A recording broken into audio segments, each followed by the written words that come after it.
Entering the Ring is the podcast you don't want to miss. Lucha House Show Podcast. Bring the bell! What is up, everybody? Welcome to another episode of our favorite and your favorite wrestling podcast, Lucha House Show Podcast. And we've been gone for a bit, but we're back. As always, life gets in the way of wrestling. And on a cold, windy Sydney night, I can say that the wrestling is anything but cold. It's well and truly warming up in all aspects. A lot of stuff's happened since we were here last. We've got a new Queen and King of the Ring, Gunther and Nia Jax, as predicted by myself, might I add. Liv Morgan bringing out the dirty in Dirty Dom? Is she ruining Judgment Day from the inside out? AJ Styles, has he finally done something that makes his heel turn effective, made people really want to boo him? We'll talk about that. We're going to talk a bit of Bloodline too, what's happening with the Tongans and what's happening with Solo Sikoa. Is he really in charge, and can Paul Heyman look any more like a victim? We'll also talk about AEW. MJF bets on himself and goes double or nothing. And it's contracts.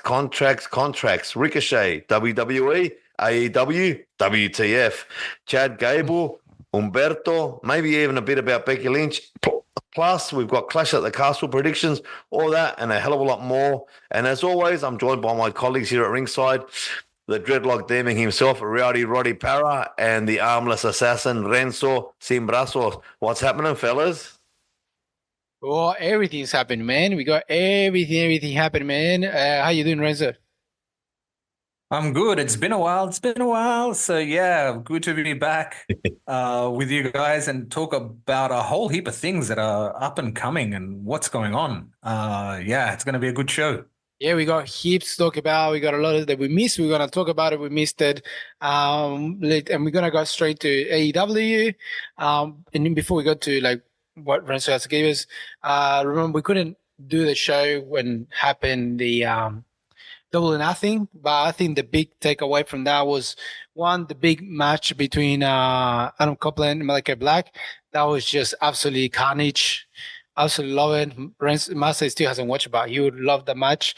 Swerve Strickland, the lead in Anarchy Arena, that was really nice as well.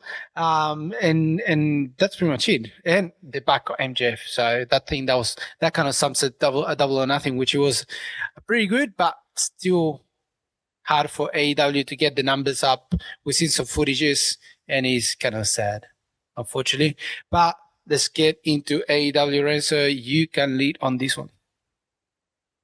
Look, there's some really good matches that have come out of AEW over the last couple of weeks. Last week, I think MJF, besides MJF coming back and calling out Roosh, or Roosh calling out MJF, that's going to make for an interesting feud. But I think one of the things that I'm really enjoying is Orange Cassidy. It's like a resurgence of Orange Cassidy. But also, more importantly, Kyle O'Reilly, since he's been back from injury, man, he's been putting on some bangers. He's fought Will Ospreay. Last week, he was in a four-way match with Orange Cassidy, Ray Phoenix, and Jay Lethal, which was an absolute banger. And it's great to see, of course, our boy Ray Phoenix, get the win there. And he's going to challenge Will Ospreay for the AEW International Championship, which is going to be a banger, man. Ray Phoenix versus Will Ospreay, absolute banger. But like I said, what's impressed me most about what's come out of AEW is what's happening with Kyle O'Reilly, because Kyle O'Reilly seems to become almost like a savior figure for a lot of people, Orange Cassidy included. But he still has the Kingdom on his back, and the Kingdom are trying to convince him to come in into the Kingdom, and we'll see what happens there. But it's also good to see the CMLL wrestlers. Last week we saw the Blackpool Combat Club with the return of Wheeler Yuta versus Magnus, Volador Jr., Rugido, and Esfinge. Great match there, man. So, there's some good things happening in AEW of late. I'm excited to where some of these storylines are going. With MJF's return, of course, big things are expected. Him calling out Will Ospreay as well.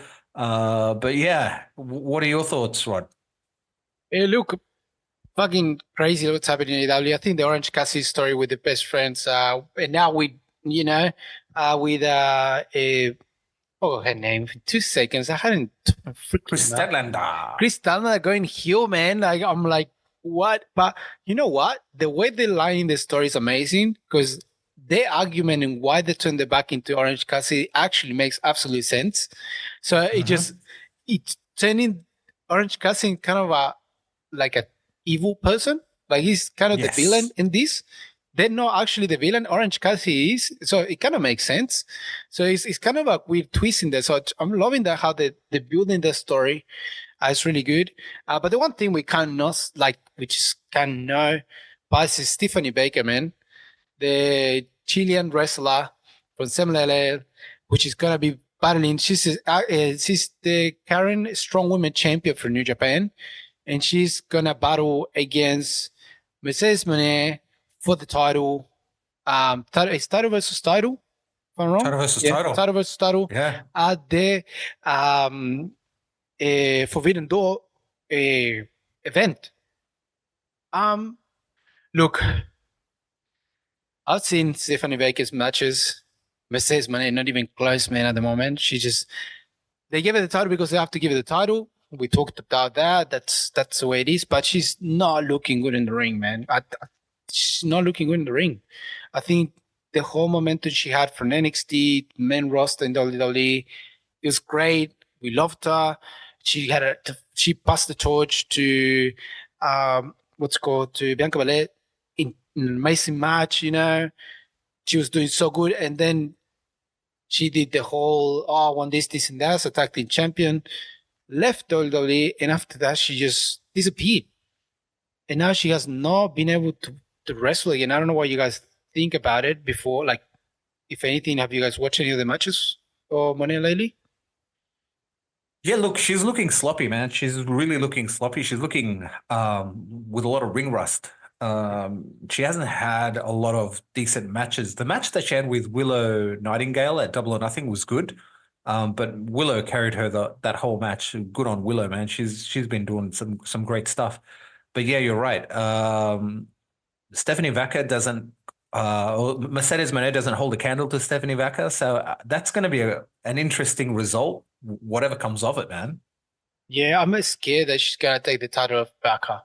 That's scary because that's the title she lost against Willow Nightingale. Remember the first strong woman title match ever when this title just came up in New Japan. It was Willow Nightingale against Mercedes Moné, which Nightingale just destroyed Moné on it. So this is the title that she didn't win. So I'm scared she's going to lose it. But it'll be a nice twist. She actually lose the TNT title and they give it to New Japan. It was something crazy, amazing, because it's a forbidden door, so it can go either way. But I don't know. I'm just scared they're going to take it away from Baker. That's the other thing. Marcio, you were going to say something. No, I just wanted to talk again. I agree with what you guys said about Mercedes Moné. I managed to find the time to sit through a whole episode of Dynamite the other day, and I told you guys my thoughts on the chat. I was quite underwhelmed. I mean, and again, my usual disclaimer: I do like AEW, but in terms of what I saw, I was a bit underwhelmed. But what I really wanted to talk about in terms of Double or Nothing was the return of MJF and his tribute, if I can use that term, to Triple H, wearing that, the leather jacket with the denim over it, paying homage to what is, in my eyes and in my opinion, the greatest return from injury ever. Like, even to this day, one of the biggest pops I've ever heard in wrestling was when Triple H came back from the quad injury. And of course, MJF, as I said, paying homage to Triple H on that. And, he's showing off his tattoo, his AEW tattoo, which he's easily covered by a wrestling boot. So that one will not stop him from going over to WWE. 100%. But it's still a big call, man. That's a big call. To be able to get that, I haven't seen any wrestler to make that tattoo like that. It's a big call to tattoo yourself in not just the Double or Nothing, just the actual logo of the company. Like, that's just crazy. Yeah, no, but good on him for doing it. And like he did bet on himself, and he does bet on himself, and that's good on him. So I think it's pretty cool what he did. But yeah, as I said, it's easily covered up with a wrestling boot. It's not like he got it on his face or on his forearm or somewhere. You know what I mean? Yeah. That's true. But Yeah, so like, look, Different. no, what we were saying, Mars, the homage to Triple H, I thought it was great, man. And it shows also MJF, respects a man himself, Triple H. Yeah, it was good to see him in that leather outfit, man. Returned from injury as well, so yeah, good on MJF. I just didn't like the way they did it though. I hate when AEW does this kind of returns. Like why just make it a surprise? Make him attack. What's it called? I forgot his name right now. Blacked out. Adam 2 Cole? seconds. Adam Cole. If we making him attack Adam Cole, make it like a bit more surprise. It was like the video you knew straight away who was coming in, and then coming through the ring. It's kind of like you couldn't hear the pop because the pop already happened when the video started it. So people already knew what was happening. Instead of him showing up, out of nowhere, it would be like, wow. It would be even bigger pop. I think the video was shit. I was gonna say sorry. Like that video was really crap for a return. Like, come on, you could have done much better than that. AEW really dropped the ball on that part. On that video for that return. But yeah, it was good to see him. So, like the promise he's having is amazing. He looked more tense than ever. He just looked really, really South American, if you gotta say. He's really tense. Crazy how tense he looks. So that's a lot of solarium, a lot of, baby oil, a little bit of bodybuilder's technique in there, you can tell. On all the things that he puts on. He looks in a good shape as well. We haven't seen him wrestle at the moment, but it's MJF. His promos are amazing. And he's doing so well. So no, it was good return there. And instead of AEW, that's one thing I was going to talk about. And I think I saw a video as well when someone put when you spend millions of dollars on the guy that's going to fill you up the stadium, and he can't even fill you up the stadium. Mentioned, of course, Will Ospreay, because there's a video of Will Ospreay coming through the ring, and you can see the whole from the ring, from the ramp, all the right side absolutely empty. And we know the camera always goes from the right side of the ramp looking towards the left. So that's kind of the angle they always use. And it was just empty. Absolutely empty. People were screaming. They made it a bit loud, which is good. But it's just AEW is not getting numbers. I don't know what's going on here. They said, I don't know, poor management. They're looking to fill up bigger stadiums. Why they're not just making it smaller? I don't know. What are your thoughts, guys? Look, man, I think that it's something that we've talked about before. They're really poor at advertising matches or mad advertising events, like really poor. They don't do it as well as WWE. WWE is coming months, half a year almost before they come to a certain area. And I think that's what I think they rely on a lot of word of mouth. AEW, and it just doesn't work. I don't see any advertising on. But where was it at? Where was the event at? What city? No idea. Nothing. It was MJF City. Double Nothing was sad. So not Double or Nothing. When the one that you saw on Will Ospreay. Which one was the one you're talking about? Where was that at? It was a collision. It was a collision. Yeah, now on top of that, because that would say a lot. Like if it's not a wrestling town, then like with all due respect, they probably don't even know who Will Ospreay is. You know what I mean? If they're a WWE town, if I can use that term, they wouldn't know. Like the majority of WWE fans, I'd say, would not know who Will Ospreay is, would not know Will Ospreay's history, would not know how great of a wrestler he is. And the same can be said about. But my question is, whose fault is that? Like if that's AEW's promotions fault. That's what we're getting at. That's the thing. Yeah. Like that's what we're getting at. It's not so much does that town know who Will Ospreay is. It's coming more to the fact that AEW spent all this money on wrestlers, if you are a wrestling fan, you will know who they are. But if you are a WWE fan, you don't know who the hell they are. It's just always been that comparison. But why they're not doing better? Like, why stopping the AEW from doing better advertising when they got all this money backing them up? That's the thing, because why the WWE is so a much? machine, right? It's a machine, man. The juggernaut. It's a juggernaut, and you can't compare it to AEW. AEW do need to get, we've talked about it as well. Better writers, better everything. They need it all. Tony Khan is known for doing a lot of the bookings, and I know the Bucks are doing some of that as well, trying to take the lead on that. But it's not the complete machine that WWE is. TNA is kind of does it well because they just do it in one spot and everyone knows it's there, and that's about it. But these guys move around a lot, and they just don't have that advertising or the money. They don't want to put the money in because they're spending it all on wrestlers. Yeah, that's the problem. To do that, right? So if they were smart about it, they would advertise it a lot more. Like I said, with WWE, man, that they're coming months and months ahead. We already know where WrestleMania is next year. Like, what the hell? Yeah. Do you know what I mean? It's kind of crazy in that sort of sense. But that just shows like how well organized and that just comes with having the right people in the right positions. I mean, if we can go back to WCW, like before it all went to shit. Like, who did they bring in? They didn't just bring in wrestlers. They brought in Vince Russo.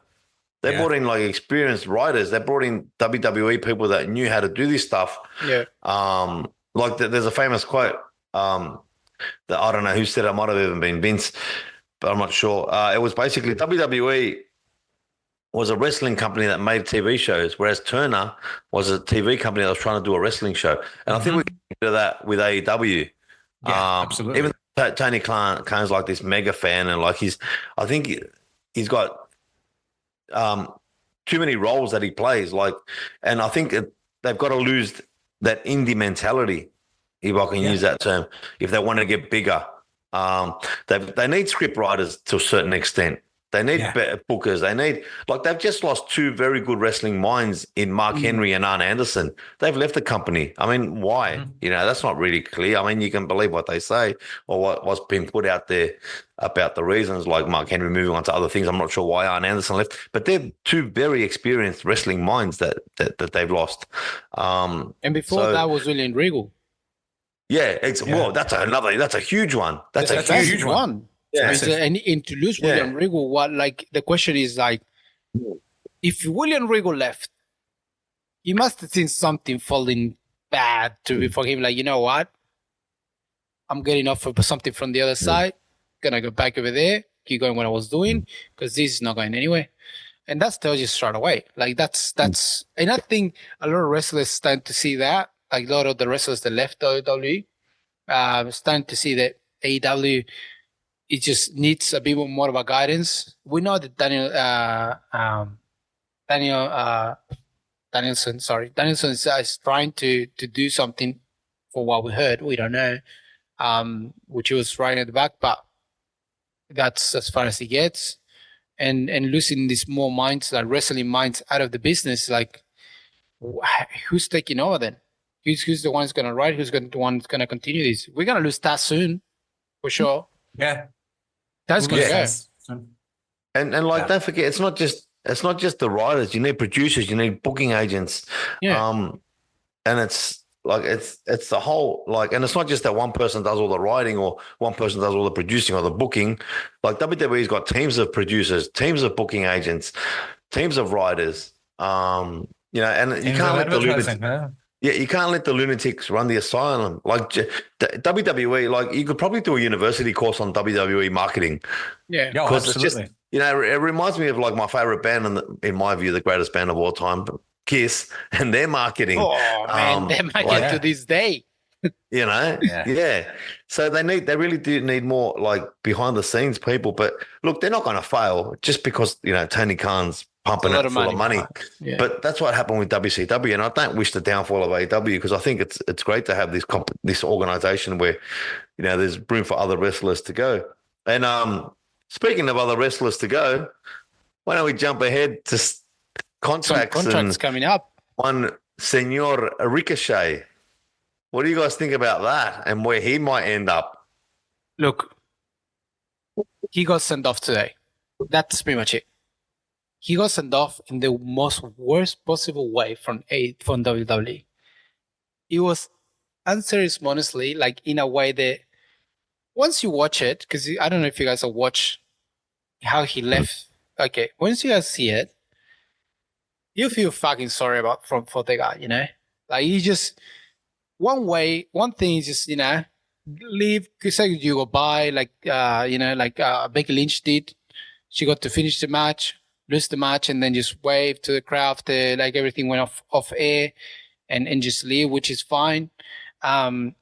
Ricochet lost his speed title, which they gave it to Andrade, which we knew straight away what it means once you lose that title.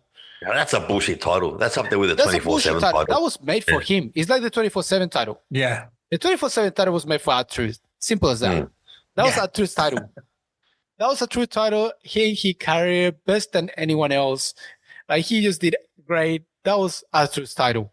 It was a great. I love that title. It was awesome. It was funny. It was He still had some weight on it.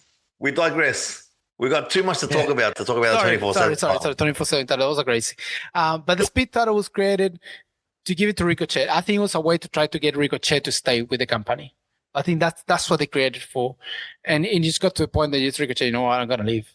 He doesn't see a future. There's not a future for him there. It's a waste. And if you guys hear how Will Ospreay talks about Ricochet and how he is the one that kind of cemented with so many other high flyers at the moment. We gotta remember Ricochet is almost 40, by the way. He just doesn't look it, but he's like when he started it, he's the high flyer that everyone was looking up to, including Will Ospreay. So there's a lot of high flyers that just him and Rey Mysterio, like high flyers that everyone was looking at and just like I want to be like him, and that's what they do. So, look, you got sent out the worst way. I think AEW is a great way for him to go. Yes, because high flyers over there are really well looked at. They're really well appreciated. We've seen it with many wrestlers.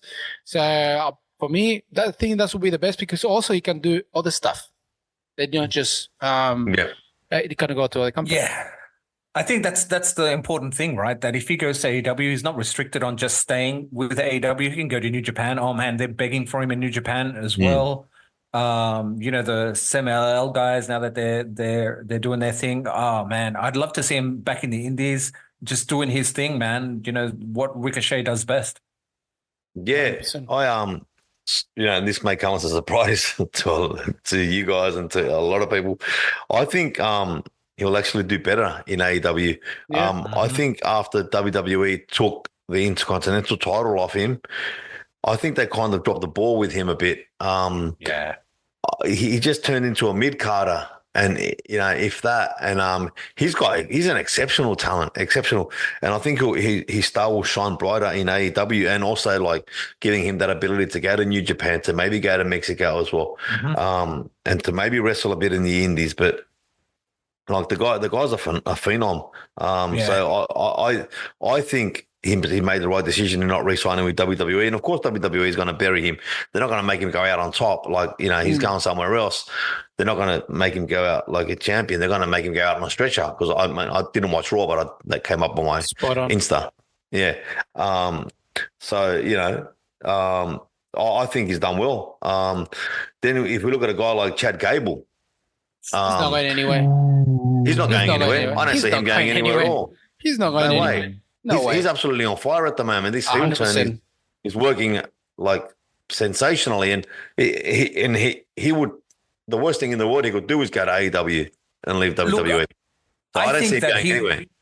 He's going to use it to his advantage, though. Absolutely, he will.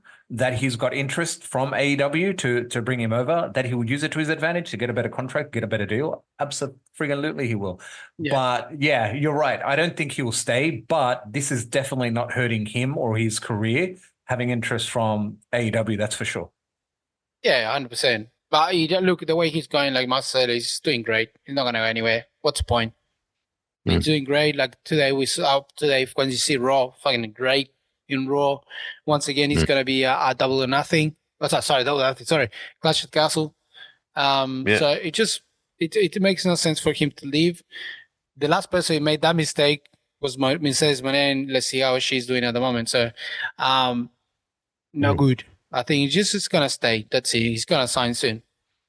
And obviously, Chad Gable's not the only one that's done a heel turn. We can move on now to Mr. AJ Styles.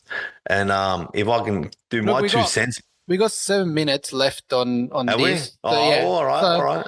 Let's keep going a little bit with this part. So where we don't jump into a little bit. All right. But let's contracts. Continue with a little bit of contracts. There's a couple. Yeah, there's a couple. Give me another one. Humberto Carrillo and Angel Garza contracts expire and they're gonna 1st of go August. to CMLL. Yes, you reckon? 100%. 100%. Isn't that a step back? Isn't that a step back? Not for them. Not for them. No. Not for them. Man. Not for them. Look, not at all. They never were used in WWE. Agreed. They had chances, but again, high flyers and Mexican wrestlers in WWE, they will always struggle. We know that. They never appreciate it. The only one that's been there forever is Rey Mysterio, which Rey Mysterio is not even from Mexico. He's Mexican descendant. He's fucking, he was born in the United States. Let's be realistic. The only Mexican guy they got really high up is just Eddie Guerrero, rest in peace. He's the only Mexican who just took it all the way. But part of him, there was not many. We're talking about WWE, WWF, okay? Not before that. Tito Santana, come on, you're forgetting the great Tito Santana from Tacula, Mexico. But we're talking about modern era. That's what I said. That's what I clarified straight away. We're talking about modern era. Because we're talking behind there, man. But that's the thing. When there was not the WWF, there wasn't that one machine. Man, Mexican wrestlers, Puerto Rican wrestlers, South American wrestlers were fucking well appreciated everywhere. Their titles were everywhere. They were like going all around the world. So, but I think they will be good by going back to Mexico or even AEW, because AEW gives the open doors to go anywhere else. And they will do well. But what happens with Legado? What happens with Legado del Fantasma? Legado del Fantasma, look, everyone is losing the momentum there, man. Mm-hmm. Even what's it called, everyone. Santos is gone, man. Santos gone, man. He left the mask in Mexico for a reason. That was a massive goal for him. He was a champion. It's the same with Andrade.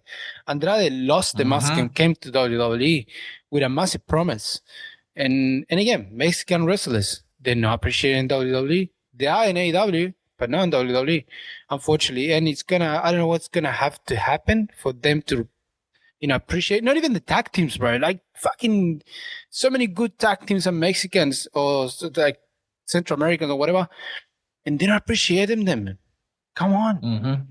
Like we're talking about let's go Puerto Rico and all that stuff, but them appreciate United States as well, like it's just, we're talking about descendants, people with blood, South American blood, or, but they're not really born in those countries. They have that blood in behind them. He's pushing Dragon. Dragon Lee's getting a push. He's going to die soon. That's going to die soon, man, unfortunately. Such pessimism. Bro, it's unfortunately, but I've said it many times. I feel sorry for any mass wrestlers or any Mexican wrestler go to WWE.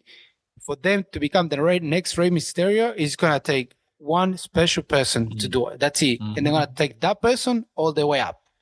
We go one. They could go to WWE and he could make it all the way up because he's perfect for it. And I don't know if you guys want to talk about it. Your boy. And I think my boy, I love him. He could do it. He's the one, I think. But again, he comes with a big wrestling mask, painted with a heavy name. It's something that's in WWE probably will catch the attention because something completely different, like Rey Mysterio. He was completely different. It's just mask. He was completely different. And I think Pentagon Jr., man, is the different man. He's the different wrestler out there. There's no wrestler like him. No. All the wrestlers like him are in CMLL or in AAA, but they haven't left Mexico. He took a chance with his brother Ray Phoenix and fucking they left Mexico. Great tag team, but also as a solo runner, man. he can bring you the best he can. And he's not just mask, man. He's painted mask. That's a completely different beast. And he can turn into Pentagon like El Cero Miedo. And he's trying to do his best to do it like his English is better like his English. He's doing a lot of stuff. I think, I don't know, in my eyes, he could be the one, but at the same time, it scares the shit out of me if he goes to WWE. Yeah, I agree. Yeah, especially look, that guy deserves more than I think we were talking about it on the chat. He deserves more than NXT. Like they've got to put him in the main roster, man. He's got the caliber. He's fought everywhere.